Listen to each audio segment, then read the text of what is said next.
Hi, and welcome to episode 10 of Got a Story for You. I'm Phil Giunta, and for this special Memorial Day episode, I'm taking a break from reading stories out of the Middle of Eternity series. These are anthologies of science fiction, fantasy, and paranormal tales that I've been reading from, I guess, over the past 3 or 4 episodes. So today, I'm going to take you out of the Middle of Eternity, and we're going to go to the beach, specifically the Delaware beaches. As you can see, my hat says Cape Henlopen, Delaware, and my shirt says Coastal Delaware. And on my shirt, you'll see depicted these towers. And if you're familiar with the Delaware beaches, then you know all about the concrete fire control towers that were built by the U.S. Army during World War II to protect the Delaware Bay from incursion by German ships and U-boats. Uh, that is what our story tonight is about. It is called Tower 16. And speaking of 16, it was in the year 2016 that I learned of a small press based in Lewis, Delaware, just north of the famous Rehoboth Beach, called Cat and Mouse Press. And starting around 2013 or so, they began organizing and sponsoring these short story contests, annual short story contests, wherein all of the stories must be set in Rehoboth Beach, Delaware. And they began in 2013 with the theme of the beach house. 2014, it was the boardwalk. 2015, I think it was beach days. And then 2016, when I found out about them, the theme of the contest was beach nights. Now, you tell a speculative fiction writer, especially one who loves to write ghost stories, you come up with a theme that has anything to do with the night, and I'm going to give you a solid ghost story. That's exactly what I did. And I submitted the story. I wrote it in about a week. It just poured out of me, absolutely, because I'm so enamored with these fire control towers, these wonderful towers, especially when I went to Cape Henlopen State Park for the first time in years. And I walked up to the top of tower number 7, 75 feet up. And I looked around, 360-degree view of the park and the ocean and the bay, and fell in love. And I knew I was going to write a story about these towers. Cat and Mouse Press in 2016 with their Beach Nights contest gave me the opportunity to do just that. Let me turn you on to this small press. If you're a writer and you enjoy the Delaware beaches and you're familiar with that area, they have an annual contest. This year in 2020, their theme is Beach Mysteries, and I've already submitted my detective story, my Rehoboth Beach-based detective story to that a few months ago. But this is, for now, this is Beach Nights. This was their 2016 anthology, where all 20 stories were are sourced from that contest. The top winner takes home, I think, $500. The second place winner, which was me, in 2016 with my story Tower 16, took home $250, and third place gets $100. And then there are some like honorable mentions, like judges' choices, and then they fill out the rest of the book with the best of the submissions, and it usually goes to about 25 stories. And so again, I won second place this year, and since my story is about an Army veteran and about those towers, I thought it appropriate for Memorial Day. So I'm going to read for you my story called Tower 16, and I hope you enjoy it. Thanks. Rehoboth Beach, Delaware, summer 2006. From atop the fire control towers, you could see forever. At least that's the way it had seemed to 23-year-old Reggie Prell during the Second World War. Back then, Corporal Prell had been assigned to Fort Miles, where the Army had constructed a series of observation towers to protect the Delaware Bay from incursion by German vessels. Grandpa, is a battleship the same as a U-boat? More than 60 years had passed since those days. Now Reggie stared out through the horizontal slit in the tower wall alongside his son, Craig, and his 8-year-old granddaughter, Hanna. Outside, densely packed evergreens, awash in August sunlight, eventually gave way to the calm blue waters of the bay in the distance. Now, a U-boat is a German submarine. The U stands for Unterseeboot, which means undersea boat. Now, you see that other tower way over there? Reggie pointed to the left, and Hanna nodded. These towers were built in pairs so we could triangulate the position of a ship out in the water and radio the coordinates back to base. You ever sink any ships, Grandpa? No, they never made it this far. You want a better view? Let's go to the top. Craig lowered Hanna to the metal landing.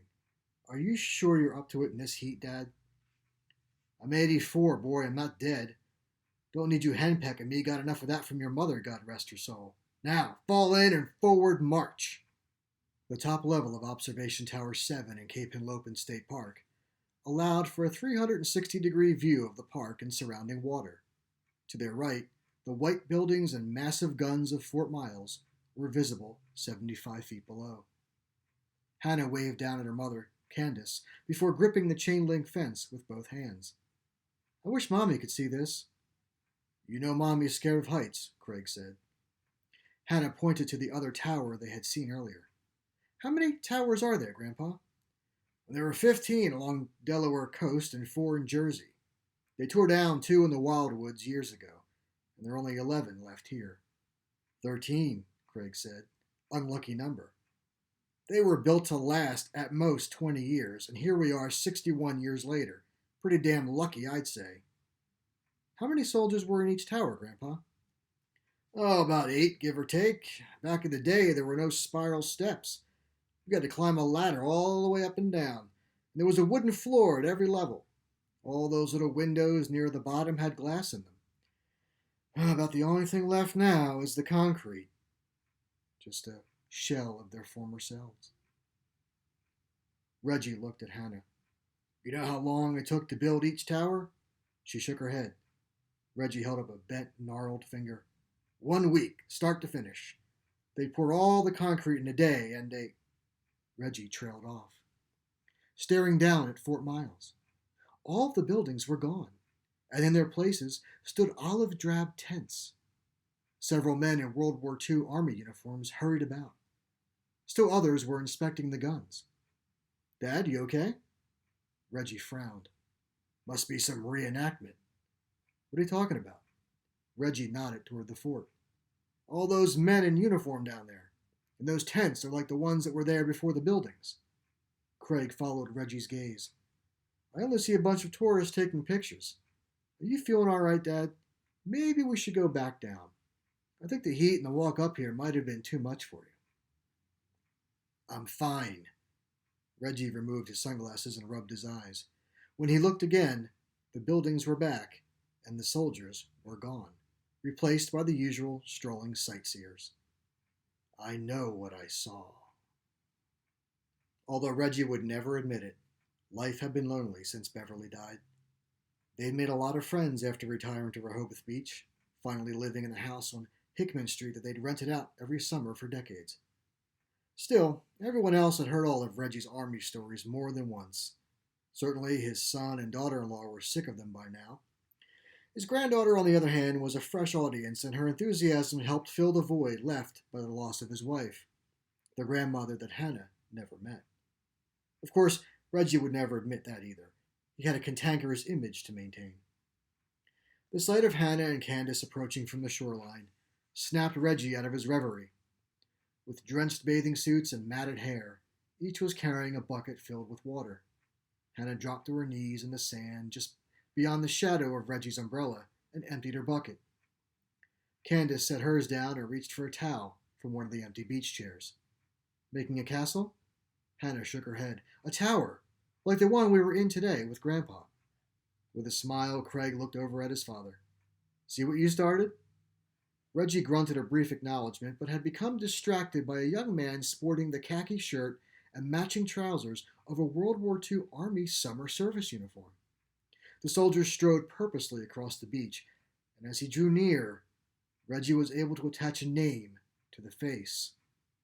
That's impossible. Zeke? Reggie struggled to his feet, keeping his gaze fixed on the soldier, noting the rank insignia of Technician 5th grade on the upper sleeve of his shirt. It is you! The soldier didn't weave around the horde of sunbathers and beach chairs in his way. He simply passed through them. Yet no one seemed to notice him, except for Reggie. The soldier disappeared behind a group of young people crowded under a canopy. Reggie waited, but the soldier never emerged.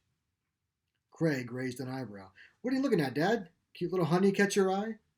Sidestepping Hannah's pile of wet sand, Reggie started off across the beach. Craig shot up out of his chair and caught up with him easily. Dad, where are you going?" Reggie didn't reply. There was no time to explain, and doing so would only cause Craig more concern about the state of his old man's mind.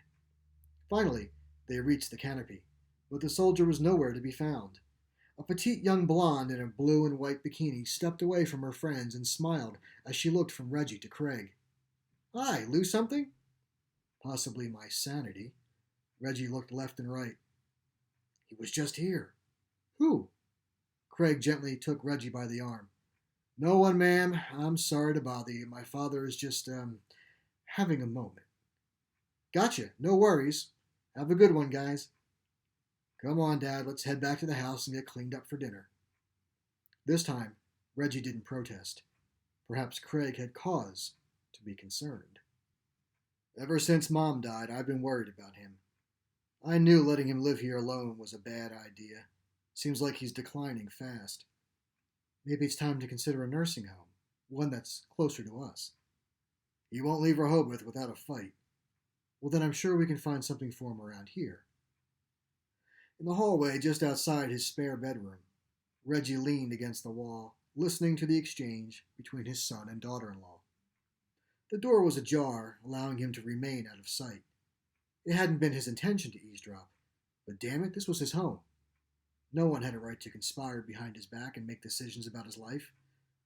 "There's only one way I'm leaving this house." "Grandpa, what are you doing?" Reggie spun to see Hanna standing behind him.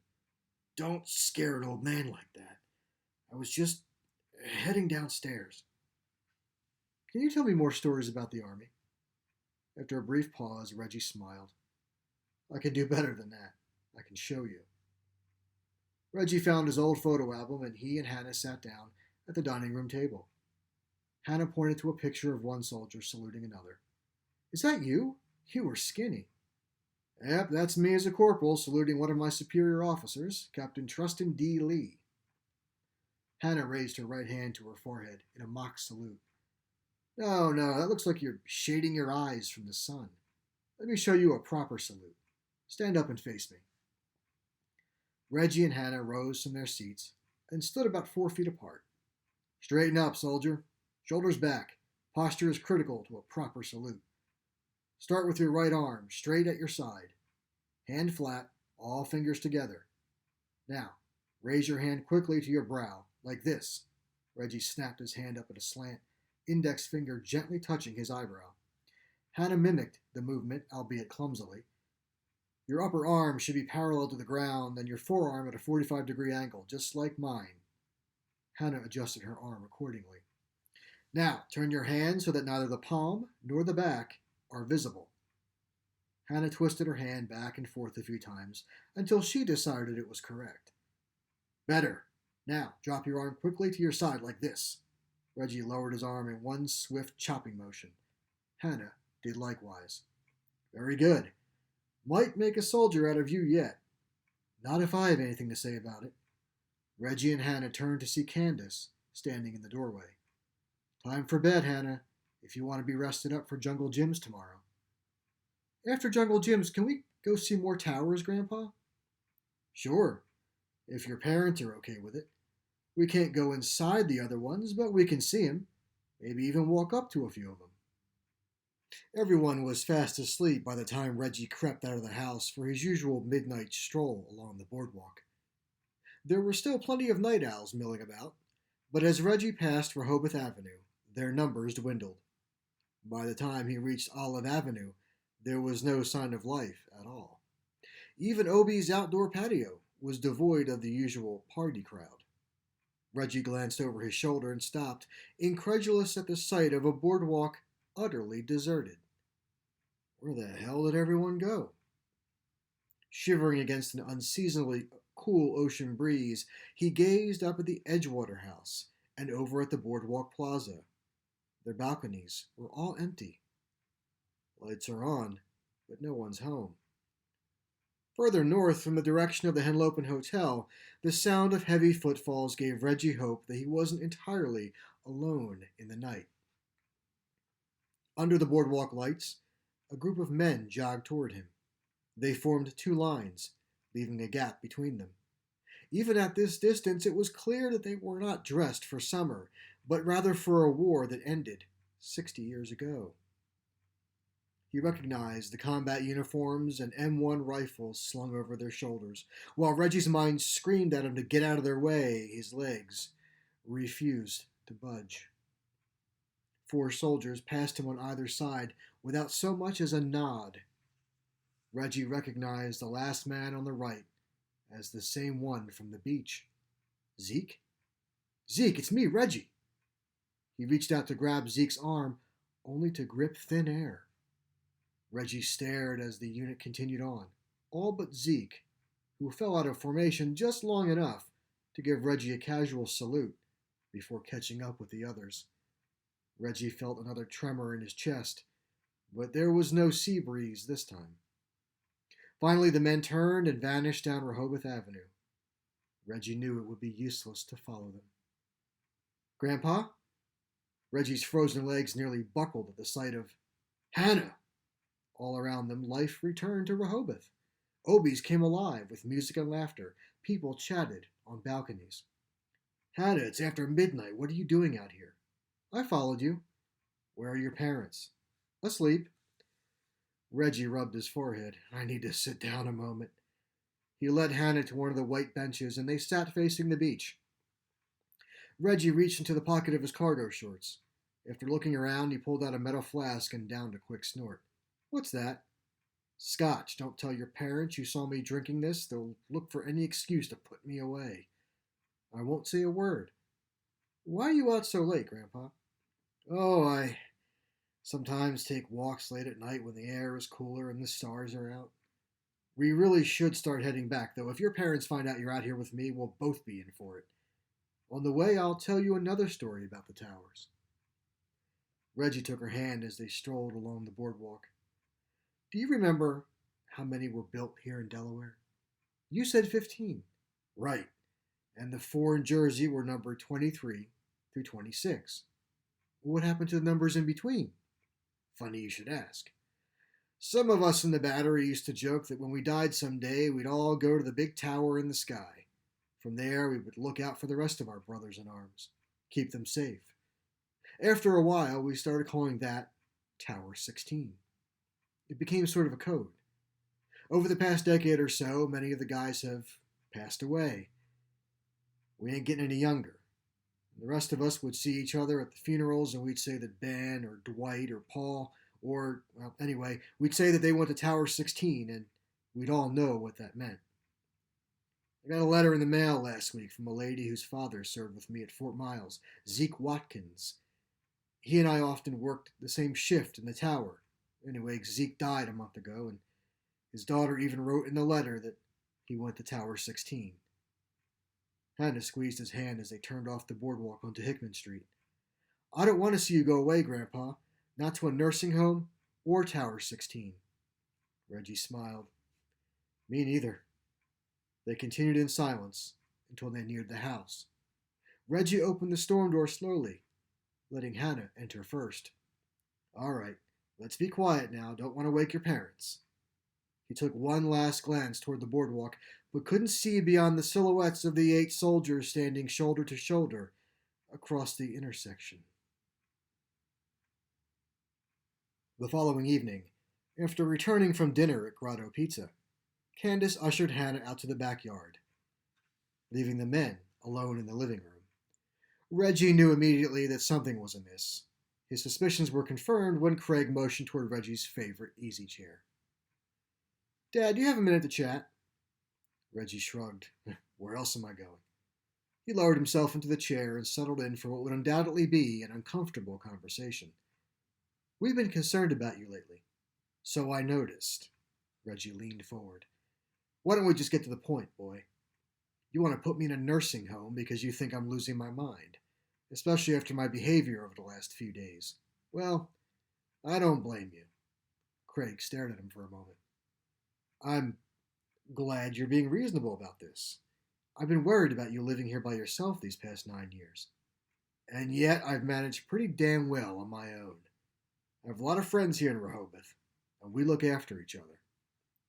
Yeah, but they can't be with you 24/7. Craig waved toward the stairs to the second floor. What if you fall down these steps? Or worse, the basement steps, and crack your head open on the concrete floor? Reggie held up his hands. I'm not arguing, Craig. Every man should know his limits. Tell you what, how about I sleep on it tonight, and we'll discuss it again tomorrow? I promise. Once again, Hanna waited until Grandpa reached the corner of Hickman and King Charles before setting off after him. This time she wore sneakers instead of flip-flops and made sure to stay far back so he wouldn't hear her. By the time she caught up with him, Grandpa was standing at the top of the closest ramp that led down to the beach. Hanna approached slowly, wondering what he was staring at. Grandpa? He turned, slowly this time, as if expecting her. That's when she saw the concrete tower at the end of the beach looming above the crashing waves. Hanna stood beside him. How did that get there? It's the real reason I've been taking these late-night strolls. I've been waiting for it since I learned about Zeke, and now it's finally come for me. Hanna's head snapped up to look at him with wide eyes. Is that? Grandpa nodded. Maybe from there, I'll find your grandma again. No! Hanna shook her head and threw her arms around his waist. You can't go. I don't want you to go. It's okay, Hanna. No, it isn't. Tears clouded her eyes, but she didn't care. All that mattered was keeping Grandpa here with her. He lowered himself to one knee and reached under his collar. He lifted a beaded chain over his head and held up two small metal plates. These are my dog tags. I won't need them where I'm going. He gently slipped them over Hanna's head. Now you tuck these under your shirt and keep me close to your heart, and I'll keep you close to mine. Always know that I'm looking out for you no matter where I am. With that, Grandpa leaned forward and kissed her on the forehead before making his way down the ramp to the beach. Tears welled up in Hanna's eyes as she ran after him, but the sight of the tower, something that once excited her, now filled her with dread. She stopped and watched as he walked toward the tower, then disappeared inside. Back at Grandpa's house, Hanna found her mother standing outside. Tears streaked her face. Hanna Prell, where have you been? We looked all over the place for you. Hanna was nearly out of breath from running. I was with Grandpa on the beach. The tower came for him. Her mother shook her head and took Hanna into her arms. Tower? No, sweetie, that's impossible. You couldn't have been with Grandpa. Your father went to check on him earlier, and, God, I don't know how to tell you this. Grandpa died in his sleep. Hanna pulled back and shook her head. No, Grandpa went to the tower with the other soldiers. Her dad emerged from the house. Girl, where have you? I'll show you. The tower's out there on the beach. Come on. Hanna broke free of her mother's grasp and ran back toward the boardwalk at full tilt.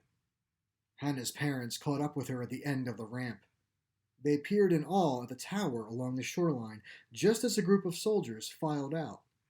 As they lined up on either side of the door, Hanna counted 8 of them. Then a skinny young man with short brown hair stepped out of the tower. He wore an old-style army uniform, just like in Grandpa's pictures. Hanna wiped her eyes and looked at his face. He wasn't just one of the men from Grandpa's pictures. He was... Grandpa? Craig stepped out into the sand. Dad? He began running, with Hanna keeping pace beside him. Dad! Grandpa! Hanna stumbled as she neared the tower, falling to her knees in the sand. Grandpa stood over her. On your feet, soldier. Straighten up. Shoulders back. He raised his right hand sharply to his eyebrow. Hanna picked herself up and returned the salute, just like Grandpa had taught her. Then Grandpa turned to his son. I'm afraid a nursing home just ain't for me, boy. It was now Craig's turn to cry. Dad, wait. I'll be sure to give your mother your love. With one last smile, Corporal Reggie Prell turned and stepped into the tower. The other soldiers followed. The door closed, and as Hanna saluted one final time, Tower 16 faded into the night.